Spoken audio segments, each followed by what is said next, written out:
Welcome to the channel about news from around the world. While you subscribe and like it, we're going to start. So, this week, EU representatives agreed on another package of sanctions. The main initiatives are several. First, a ban on the transport of oil. Secondly, a ban on the entry of truck trailers.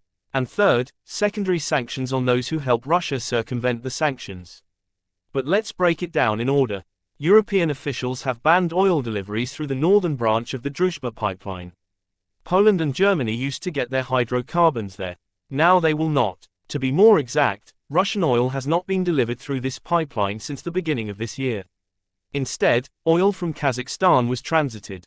They actually banned something that does not exist anymore, the expert explained. This does not mean the pipeline will stop. Kazakhstani oil will continue to flow through it. At the same time, the southern branch of Druzhba will continue to operate. An exception is made for Hungary. It will continue to receive Russian oil. Another restriction is the prohibition for Russian truck trailers to enter the EU territory. Here too it is quite a strange decision. In fact, entry to the EU for Russian trucks has already been closed for a long time. An exception is made only for supplies of pharmaceuticals and agricultural produce. For other goods, transshipment takes place from one trailer to another at the border. This is done both by Russian and European suppliers. At the same time, the EU has expanded the list of goods that are banned for transit through Russia.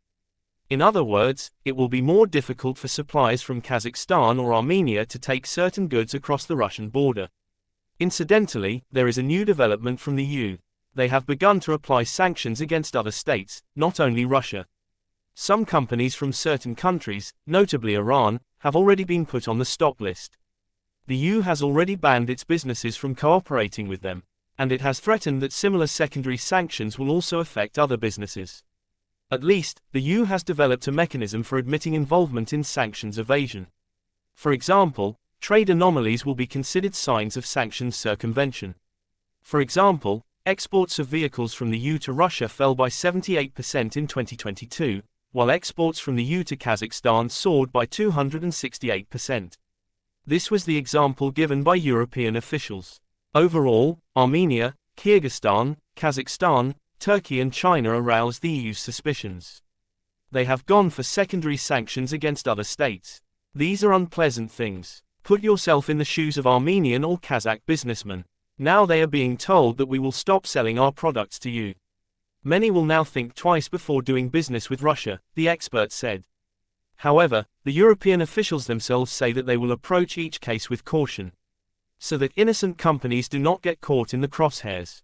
So there is a probability that the mechanism of imposing secondary sanctions will stall.